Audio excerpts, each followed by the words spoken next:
UKM KPK. Saya di sini akan mewawancarai Teh Devi. Bagaimana cara membangun organisasi yang solid dan Menurut saya, organisasi kalau jadi solid, kalau berorganisasi dan saling terbuka dan berbeda sama. Kalau orang itu harus memulai perubahan atau mau dengerin pendapat orang lain. Pertanyaan kedua, bagaimana sikap yang seharusnya ditunjukkan dalam menghadapi konflik di UKM?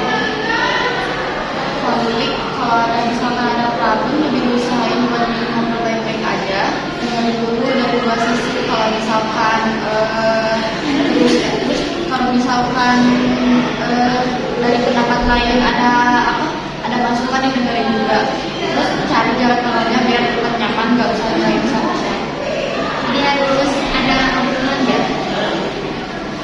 Pertanyaan ketiga, bagaimana cara memanage waktu antara perkuliahan dan organisasi? Saya biasanya bikin prioritas mana yang lebih duluan bakalan lebih gitu. Terus bisa bikin catatan sendiri biar nggak lupa. Jadi jangan lupa soalnya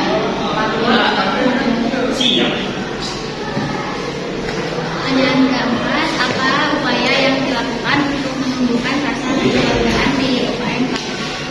kalau yang keadaan terus terbuka dan saling bantu kalau ada kesulitan yang udah tahu supaya bareng-bareng. Izin menambahkan ya Teh. Jadi saya sampaikan seperti melakukan kampanye kampus melalui media sosial, membuat konten edukatif tentang gizi, kesehatan mental dan gaya hidup. Itu saja wawancara kali ini. Assalamualaikum warahmatullahi wabarakatuh. Di sini saya akan mewawancarai dengan Saya Syakila Sura, saya dari UKM UPM. Di sini saya akan menanyakan tentang bagaimana cara membangun organisasi yang solid dan adaptif.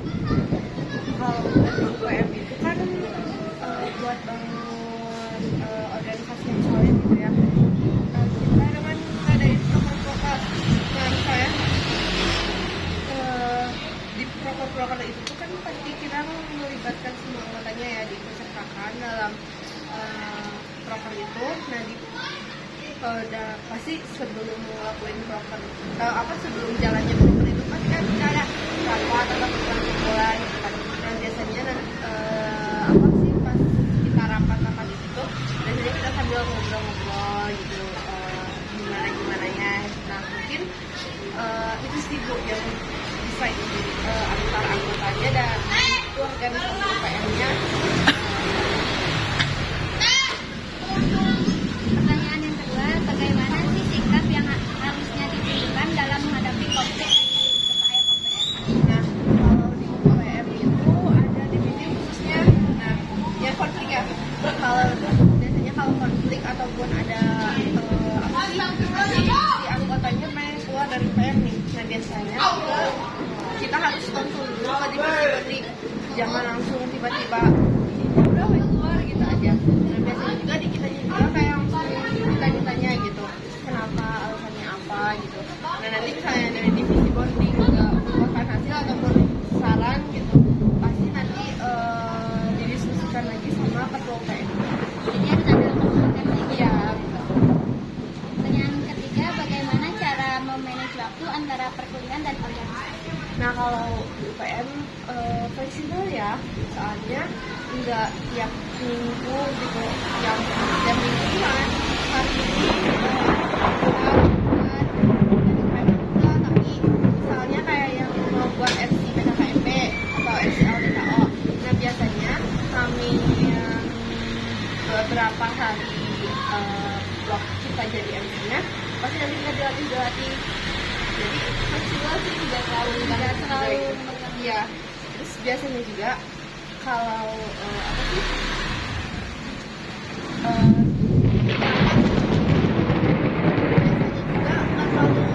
mengulur waktu gitu. Biasanya kita juga kontrak waktu, misalnya sampai jam berapa. Yang keempat, apa upaya yang dapat dilakukan untuk menumbuhkan rasa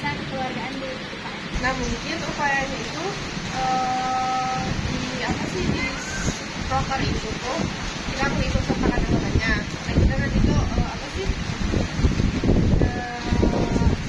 saling ngobrol gitu kan. Nah kebetulan juga ya di UPM tersendiri itu kayak kita semuanya dirangkul gitu ya, kayak yang jadi intinya nggak ada beda-beda. Misalnya aku kakak kita dia ada tingkat juga, tapi kita semuanya sama gitu kan, sama-sama belajar juga.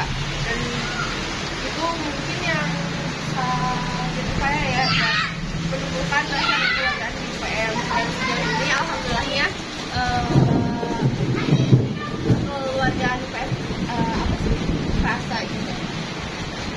Izin menambahkan informasi ya dari UKM membangun protokol corner, konten edukatif singkat seputar etika negara, sopan santun dan komunikasi formal. Jadi kayak lebih membuat akun TikTok dan YouTube gitu. Makasih ya Teh udah luangin waktunya buat wawancara. Assalamualaikum warahmatullahi wabarakatuh. Di sini saya akan mewawancarai dengan Teh Ame. Langsung aja ke pertanyaan yang pertama, bagaimana cara membangun organisasi yang solid dan adil? Jadi caranya tuh kita harus komunikasi yang terbuka dan menciptakan misi yang sebelumnya udah ketuanya sampaikan.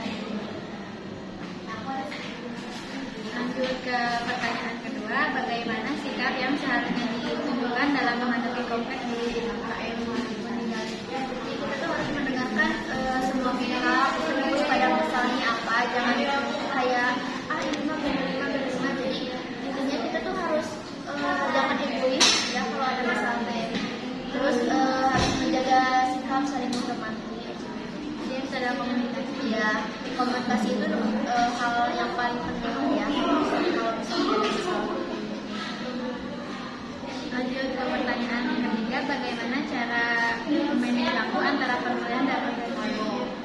Jadi kita tuh harus tahu mana yang lebih penting, apakah kuliah, apakah organisasi. Jadi intinya tuh kita harus tahu waktu lah, bisa membagi waktu antara UKM sama kuliah.